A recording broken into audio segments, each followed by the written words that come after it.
Hello વિદ્યાર્થી મિત્રો, ફરી એકવાર નીલકંઠ માધ્યમિક અને ઉચ્ચતર માધ્યમિક શાળા દ્વારા અપાતા ઓનલાઈન શિક્ષણમાં આપનું સ્વાગત છે. હું મનીષ સર. આપણે અત્યાર સુધી 4 નિબંધ અથવા તો એને પેરેગ્રાફ રાઇટિંગ પણ કહી શકો એનો અભ્યાસ કર્યો. 4 નિબંધ તમે તમારી પાકી બુકમાં લખી લીધા હશે એવી હું આશા રાખું છું. ન લખ્યા હોય તો દરેક વિદ્યાર્થીએ ફરજિયાત લખવાના છે. એમાં મેં અઘરા શબ્દો જે જણાવેલ છે એ અઘરા શબ્દો પણ તમારે નોંધવાના છે. નિબંધ લખાઈ ગયા બાદ નીચે નોંધવાના છે. ફરી એક વખત વિડીયો જોઈ સાંભળી અને એ નોંધી લેવા. વારંવાર સાંભળવાથી તમને યાદ રહેશે અને દરેક નિબંધને તમારે પાકા કરી નાખવાના છે. સ્કૂલ ખુલતા આપણે એ વર્કઆઉટ આપણે લેશું તમારી પાસે. અહીંયા આજે 5 નંબર આપી અને ઉપર જે હેડિંગ છે માય ફેવરિટ ફેસ્ટિવલ એ તમારે આપવાનું છે. એટલે કે મારો માનીતો તહેવાર. આપણે કહીએ કોઈ પણ વસ્તુ, આ મારી ફેવરિટ વસ્તુ છે, આ મને ફેવરિટ ભાવતી વસ્તુ છે. તો ફેવરિટ એટલે માનીતો, મનગમતો તહેવાર. તો અહીંયા આપણે એનો અભ્યાસ ચાલુ કરવા જઈ રહ્યા છે. પહેલો પેરેગ્રાફ બરોબર ધ્યાન આપો. My favourite festival is Diwali. મારો મનગમતો તહેવાર દિવાળી છે. It is one of the main festivals of Hindus. ધોરણ 10માં આપ અભ્યાસ કરી રહ્યા છો, ધોરણ 9માં કદાચ ડિગ્રીનો અભ્યાસ તમે કર્યો હશે. તો અહીંયા આપણે આ વાક્ય છે ડિગ્રીનું છે, સુપરલેટિવ ડિગ્રીનું વાક્ય છે. It is one of the main festivals of Hindus. આ હિન્દુઓના મુખ્ય તહેવારોમાંનો એક છે. આને સુપરલેટિવ ડિગ્રી કહેવાય. ફરીથી ગુજરાતી કરું છું. It is one of the main festivals of Hindus. આ હિન્દુઓના તહેવારો, મુખ્ય તહેવારો, મેઇન ફેસ્ટિવલ્સ એટલે મુખ્ય તહેવારોમાંનો એક છે. People start preparation a week before the festival. લોકો તહેવારોના 1 અઠવાડિયા પહેલાં તૈયારી શરૂ કરે છે. પ્રિપેરેશન એટલે તૈયારી, ફેવરિટ એટલે માનીતો, મનગમતો.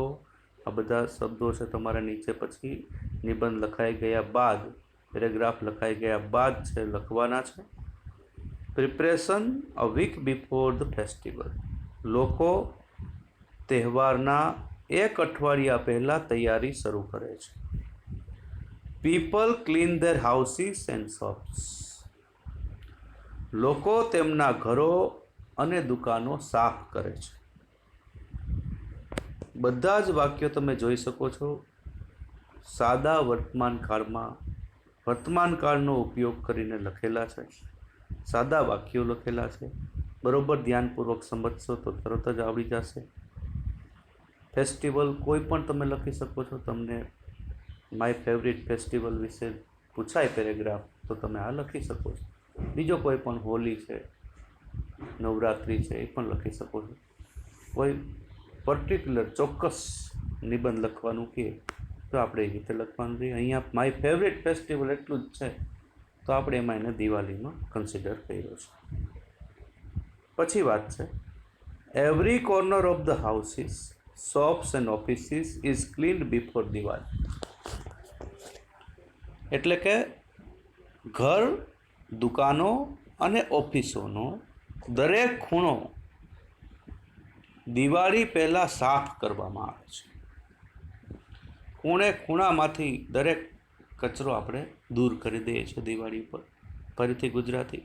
એવરી કોર્નર એટલે દરેક ખૂણો of the houses, shops and offices is cleaned before Diwali. Diwali પહેલાં ઘરના, દુકાનના અને ઓફિસનો દરેક ખૂણો છે સાફ કરવામાં આવે છે. People decorate their houses with lights, lamps and other decorative items.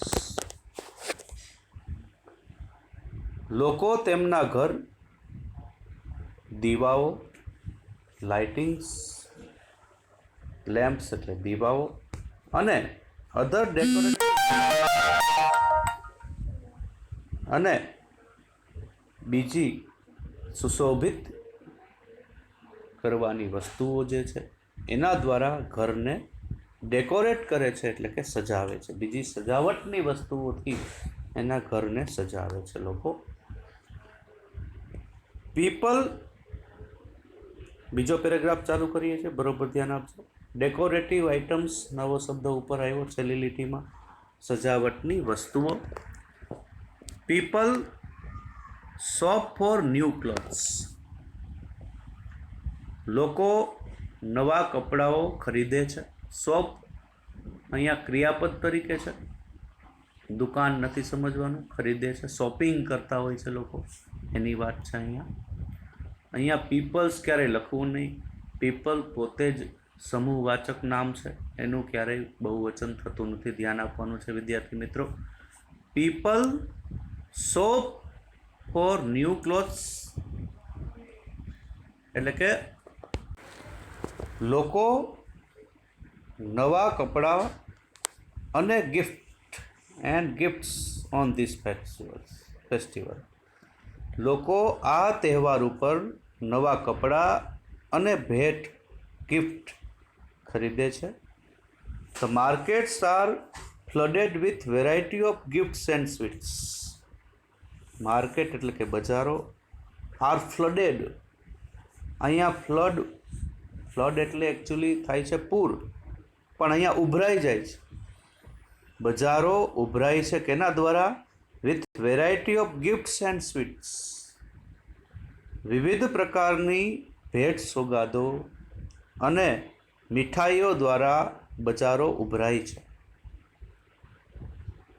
ફ્લડેડ નવો શબ્દ, ઉભરાય છે લખજો. It is good time for businessman.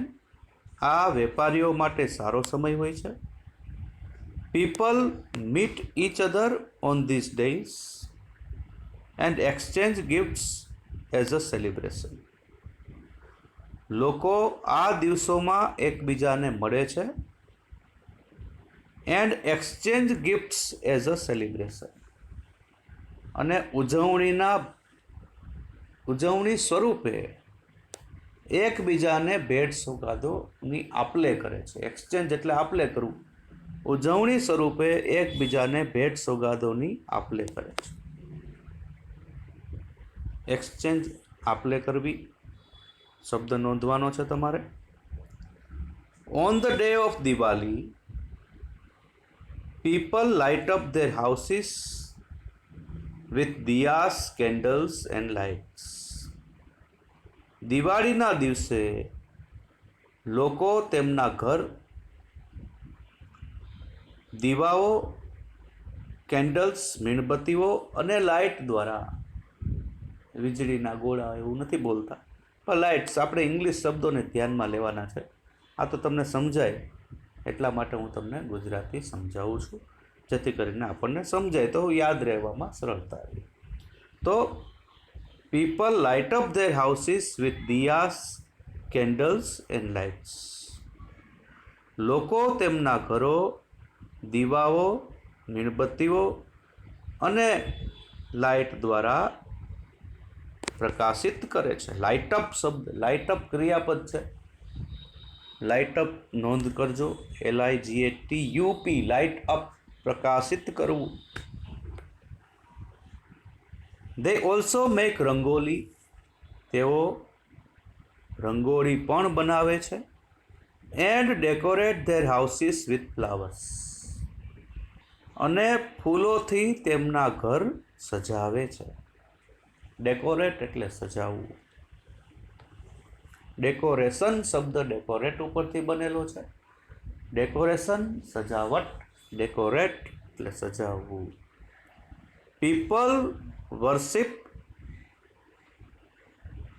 Goddess Lakshmi and Ganesha on this day. લોકો વર્શિપ એટલે કે પૂજા કરવી. પીપલ વર્શિપ ગોડેસ લક્ષ્મી, લોકો લક્ષ્મી દેવીની અને ગણેશ ભગવાનની પૂજા કરે છે. ઓન ધીસ ડે, આ દિવસે. લોકો આ દિવસે લક્ષ્મી દેવી અને ગણેશ ભગવાનની પૂજા કરે છે. It is said that this brings happiness and prosperity. એવું કહેવાય છે કે this brings happiness and prosperity, આ ખુશી અને સમૃદ્ધિ આપે છે, લાવે છે. બ્રિંગ એટલે લાવવું.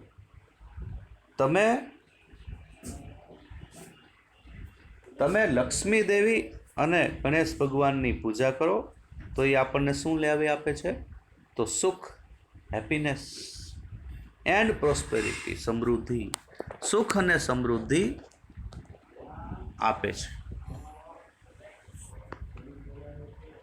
પછીની વાત છે, it is also known as the festival of lights. આને, દિવાળીને પ્રકાશના પર્વ તરીકે પણ ઓળખવામાં આવે છે. પ્રકાશોત્સવ, પ્રકાશના ઉત્સવ તરીકે પણ ઓળખવામાં આવે છે. ઇટ ઇઝ નોન એટલે ઓળખવામાં આવે છે. આગળ પર નવા શબ્દો ગયા. Worship, WORSHIP. બીજા પેરેગ્રાફમાં છેલ્લેથી ત્રીજી લીટી, ત્રીજો શબ્દ વર્શિપ, પૂજા કરે છે. બ્રિંગ્સ, લાવે છે. હેપીનેસ, સુખ. એન્ડ પ્રોસ્પેરિટી, સમૃદ્ધિ. It is also known as the festivals of lights. તે પ્રકાશના પર્વ તરીકે પણ જાણીતો છે. લાસ્ટ પેરેગ્રાફ બરોબર ધ્યાન આપજો. Diwali is all about worshipping gods and goddesses. Diwali છે એ દેવતાઓ અને દેવીઓ ની પૂજા કરવા માટે ના દિવસ છે. પૂજા કરવા માટેનો દિવસ છે. Gods and goddesses.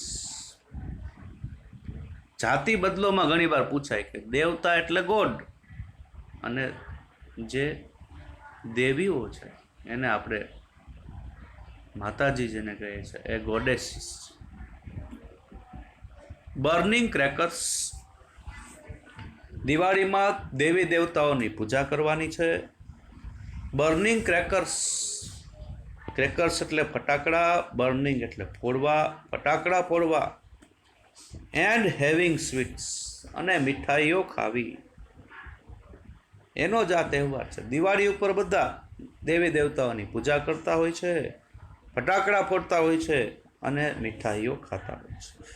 It is one of the most auspicious days in Hindu calendar. Hindu કેલેન્ડરમાં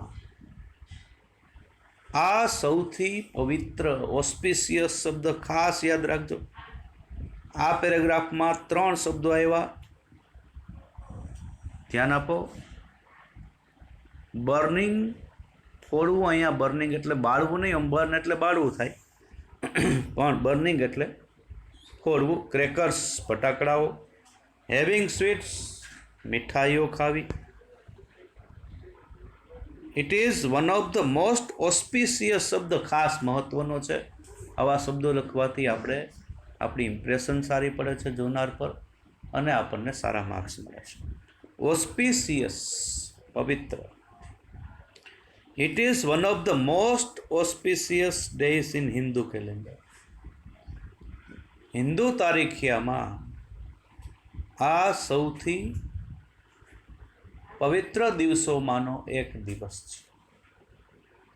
તો ફરી પાછું દિવાળી વિશે આજે આપણે વાત કરી. 5 નંબર આપી અને આ નિબંધ લખવાનો છે.